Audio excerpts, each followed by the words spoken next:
Therefore, when you started your money around private practice, when you started having to manage the money, you just used the bank account that you already had, right? You had clients send money to your bank account, right? Your Venmo pointed to your account.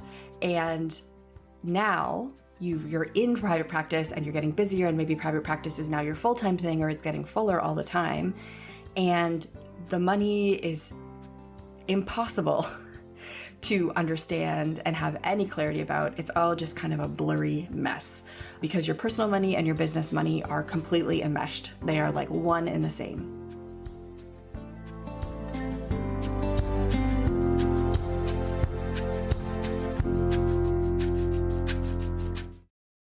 Welcome to the Money Skills for Therapists podcast, where we answer this question: how can therapists and health practitioners go from money shame and confusion to feeling calm and confident about their finances and get money really working for them in both their private practice and their lives? I'm your host, Lindsay Bonham, therapist turned money coach and creator of the course Money Skills for Therapists. Hello, and welcome to today's episode of the Money Skills for Therapists podcast. So today is a different kind of episode. This is my first solo episode. So our previous episodes, if you've been listening in order, they have been interviews. We had a coaching call with Marquetta, working through some mindset questions. We had interviews with Alison Pereira and Annie Wright. And those interviews are people who are further ahead, therapists who have done work on money or are working actively on money. And they're like several steps to many steps down the road. Right? The purpose of those podcasts is to help you see where you can go and what's possible, and kind of open up questions and ideas and curiosity about what money could do for you in your life, like it has done for my graduates and my colleagues. Today's episode is much more practical. Today, we're talking about where to start with your private practice finances if you have no idea what to do.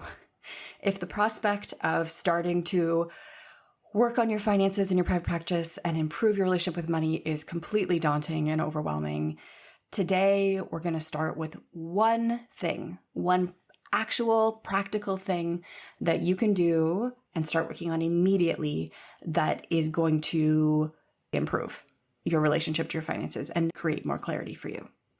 So something that I see a lot in students who come into the course is so often we've started our private practices as kind of side hustles, right? Maybe you were in an agency setting and then you started seeing a few clients on the side, or you started in a group practice working for somebody else and were getting paid as a W-2 or as an employee in Canada. And therefore, when you started your money around private practice, when you started having to manage the money, you just used the bank account that you already had, right? You had clients send money to your bank account, right? Your Venmo pointed to your account. And now you're in private practice and you're getting busier, and maybe private practice is now your full-time thing, or it's getting fuller all the time. And the money is impossible to understand and have any clarity about. It's all just kind of a blurry mess because your personal money and your business money are completely enmeshed. They are like one and the same. This is like a really natural problem to have because of the way that most of our private practices evolve. But if you are in this situation, or if you do have a separate bank account, but it's still feeling fuzzy, I'm going to unpack today exactly how to move forward with creating that clarity that's going to be a starting point for getting your money really working for you. Because if we can't see what's happening, if we don't have that clarity, then we can't fix it. If we don't know what's going on, there's no way that we're going to be able to make improvements. So you might have already guessed, the first step is to create a separate business bank account. I feel like a little bit of a broken record saying this because I say this all the time. Whenever I do guest appearances or workshops for other private practice builders, I always mention this because it's such a foundational first step and it's so easy to skip. But going out and getting that business bank account, and if you are operating if you're incorporated to some level, if you're operating under a business name, then you may have to get a business bank account, which does mean you'll have to pay some business bank account fees that are a little bit higher, but you'll get some perks that come with that too. If you are a solo practitioner, like if you're a sole prop, then you can actually just use a personal bank account. You can do some research online if you want to think through that decision. There's information out there about, why you may or may not want to do that. But for many people who are sole props, as far as the government's concerned, the money that's coming into your business is your money anyways. They don't see it as separate from you, so you could absolutely just open a personal bank account. The reason that it's so valuable to do this is it gives you that clarity that you are absolutely not going to get when your money is intermingled. When you have that separation, you are creating a boundary between your personal life and your personal money and that business. And that boundary is so important in private practice, whether you're a mental health therapist or whether you're another kind of health practitioner. I think already as healers and helpers, we can have blurriness around our relationship to our business because we do it from our hearts, and it's easy to kind of feel really mixed into the work that we do. And when our money is mixed, it just makes that enmeshment and intermingling that much stronger. Creating that separate bank account and pointing all of your payments from your clients, and so all the money coming in, and pointing all the money that comes out, all of your bills, having them all go through that one bank account is going to immediately give you so much information about what's happening in your private practice. You are not going to have to guess anymore on whether or not there's money there to pay yourself. You're going to see that. You're not going to have to guess whether or not there's money for taxes. You're going to see if there's extra money there or not at the end of each month. And you're not going to have to guess if your business is making money. Sometimes in our private practices, what can even be happening when we're getting started is our business is leeching money from us. It's actually having negative returns. And that is completely normal at first. And seeing that is painful. There is kind of this I want to say anesthetic quality to having that enmeshment, which is that we don't actually have to think about how our business is doing or not. And we don't actually have to face whether or not we're making money or not, and whether or not we can pay ourselves or not, because it's all just kind of blurred together. And so that lack of clarity in some ways can be a kind of avoidance. But when you do make that separation and you have that clarity, you're going to have to get real pretty fast about what's happening in your practice. Now, I will say, when you're starting out, it is normal that your business is losing money. So if that's what you discover when you do start to create this separation and this clarity, that is par for the course. But what it can let you do is actually make an informed decision about how much money do I want to lend my business? How much money do I want to give my business as a startup fund? And then you're making a conscious decision about that rather than the business just taking money from your home and kind of just stealing money from you and the money that's supposed to be for your kids' activities or for your vacation or, your spouse's fund to buy a truck or whatever. You are going to be able to make conscious choices about giving your business a loan into that personal bank account rather than just having it eat your personal money, which is so easy to happen, especially if you're into doing lots of trainings, which I will have to talk about in a further episode about therapists and our relationship to professional development. So, steps to do that. Let's get really concrete. If you do not have a separate business bank account, number one, start to look around and see what your best options are. If you have a bank that you already like and trust, walking into that bank and talking to them about what their options are for business bank accounts is a great place to start. It can be helpful to have your business bank account actually at a separate institution from the one that you usually use. So not the same bank that has your personal accounts. If you have a tendency to kind of steal money from yourself, and if you know the boundaries need to be stronger, then it is strategic to set up that separate bank account at a different bank. Not the one that you usually use, but it could be another bank in your city. It could be a credit union if you want to support credit unions. Or there are now a lot of online banks that are really easy to get accounts. And if you're not usually going into your bank, you can just use an online bank and just do it all from home and go through that process of submitting necessary paperwork, which sometimes is a little bit more, to get that started.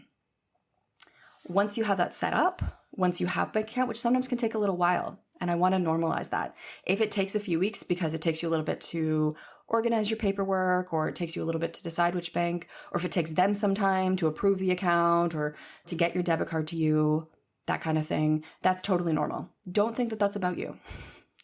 I want you to resist the temptation to have that add to your negative money story. If you have a negative money story that money is difficult or that you can't do these things, you're not effective, I want to take the wind out of that negative money story sails and say, it does take time to set up a bank account. That's normal. But once you get that ball rolling, once you have that account set up, then taking the time to make sure that you're pointing all of your payments, taking that half an hour or 1 hour of time to make sure that all of your client payments are now going into that account and all of your bills are coming out of that account.